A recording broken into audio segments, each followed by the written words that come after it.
Hello everyone, welcome back to my channel রঙিন স্বপ্ন। কেমন আছো সবাই? আশা করি সবাই খুব ভালো আছো, আর আমিও ভালো আছি। আর এখানে দেখো সকালবেলা উঠে পড়েছি ঘুম থেকে, আর মামাও চলে এসেছে তোজোর কাছে। তো এখন আমরা খেতে বসে পড়েছি।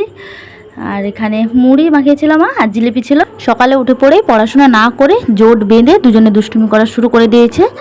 কালকে একাদশী ছিল, তো এখন প্রচুর খিদে পেয়ে গেছে। তো চলো খেয়ে নিই আগে, তারপরে তোমাদের সাথে কথা বলছি। এরপরেই আমি বেরিয়ে পড়লাম তোজোর একটা ওষুধ আনতে। তো আমাদের সামনেই বাজারে গিয়েছিলাম ওষুধ দোকানে, তো আমি সাইকেল নিয়ে গিয়েছিলাম। তো চলো বাড়ি যাওয়া যাক। আর অনেক দিন সাইকেল চালাইনি, তো প্রচুর কষ্ট হয়। আমি সাইকেল নিয়ে গেলে আমার প্রচুর কষ্ট হয়। আমি এমনিতেই একা একা যাই, তবুও ঠিক আছে, কাউকে চাপাতে হলে তো ব্যাস আমাকে আর খুঁজে পাওয়াই যাবে না। আর চলো বাড়ি যাই, তারপরে আসছি তোমাদের সামনে। আর কয়েকটা জিনিসও কেনাকাটা করেছি, তো একদম বাড়ি গিয়েই তোমাদেরকে দেখাবো। চলো যাওয়া যাক। তো চলে এসেছি, আর কি কি নিয়েছি চলো দেখাই তোমাদের কি নিয়েছি।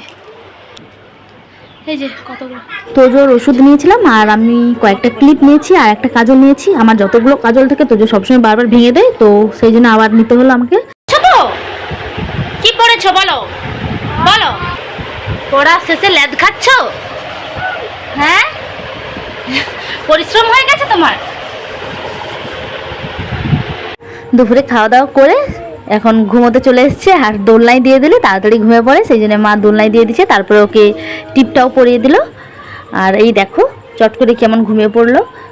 তো চলো এবার আমি খেয়ে নিই। আর আজকের মেনুতে ছিল বরবটি ভাজা, চিংড়ি মাছের বাটি চচ্চড়ি, আর এখানে ছিল মাছের টক।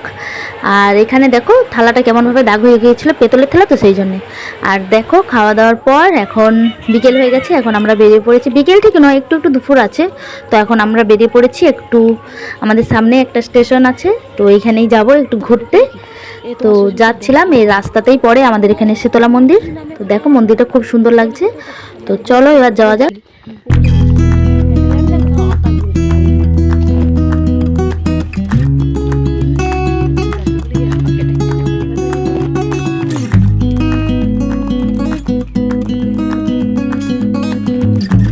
স্টেশন যাওয়ার এই রাস্তাটা দেখো, দুপাশে মানে একদম গাছের সারি সারি, আর পুরো ভিউটা দেখো খুব সুন্দর লাগে আমার এই রাস্তাটা। আর আজকে প্রচণ্ড রোদ্দুর ছিল, তো এই দুপাশে গাছের সারি সারির ভেতর থেকে যখন হালকা হালকা রোদ্দুর পড়ছিল, খুব সুন্দর লাগছিল। আজকের ভিউটা দেখো খুব সুন্দর, আর পুরো মনে হচ্ছে বনের ভেতর থেকে একটা রাস্তা গিয়েছে।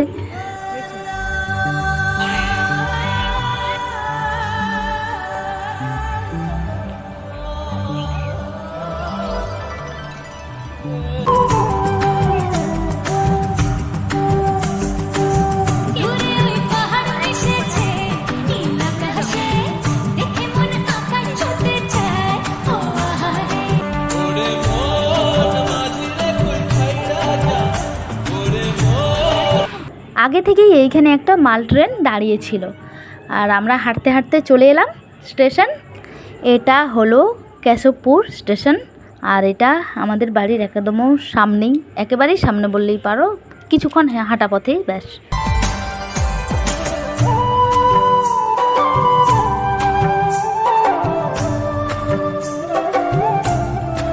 এখন এখানে কিছুক্ষণ বসবো আর একটুখানি ভিডিও বানাবো, রিলস ভিডিও।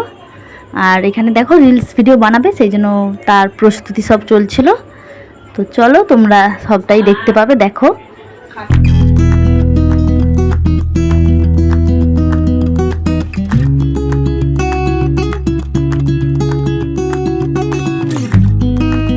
অনেকদিন পর স্টেশনে এলাম, তো সেই জন্য অনেকটাই বেশি ভালো লাগছে।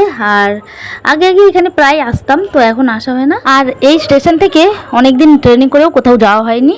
তো চলো এইবার যেই কারণে এসেছি একটুখানি ভিডিও বানানো যাক। মাটির বুকেও প্রেম আছে, কষ্ট জানি বুঝবে তোমার ভালোবাসা জিতবে। হয়ে গেছে ভিডিও।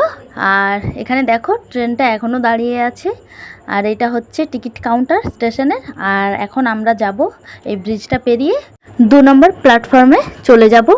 আর এই ব্রিজটাতে উঠছি, আর উপর থেকে নিচের দৃশ্যটা খুবই সুন্দর লাগছিল। আর চলো তোমাদেরকে একটুখানি দেখাই নিচটা কেমন লাগছে। আমি না এরকম ব্রিজের ওপর থেকে নিচের দিকে তাকালে আমাকে প্রচণ্ড ভয় লাগে। আর এই দেখো নিচটা কত সুন্দর লাগছিল, আর যেটা ভাবছিলাম সেটাই হয়ে গেল। আর আমি উপরেও চলে এসেছি, আর এর মধ্যেই ট্রেনটাও ঢুকে গেল। আর ট্রেনটা এতটাই স্পিডে যাচ্ছিলো আমার প্রচণ্ড ভয় লাগছিল। তো এই দেখো ট্রেনটা চলে এসেছে, দেখো প্রচণ্ড স্পিডে যাচ্ছিলো আর আমার প্রচুর ভয় লাগছিল। এই দেখো ট্রেনটা শুধু যাচ্ছে। এইবার চলো যাওয়া যাক ওই পারে। এই ঝিলটাতে পুরোটাতেই পদ্মফুল চাষ হয়। তো চলো যাওয়া যাক নিচের দিকে।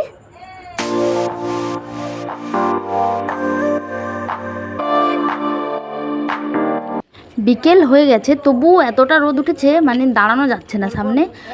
আর এতটা রোদের মধ্যে আমরা চলে এসেছি ভিডিও করতে।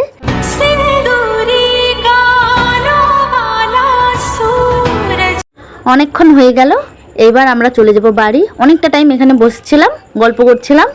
তো চলো বাড়ি যাওয়া যাক। দেখো চলে এসেছি বাড়ি। আজকের ভিডিওটা এখানেই শেষ করছি। ভিডিওটা যদি ভালো লেগে থাকে তো কমেন্ট করে জানিও। টাটা।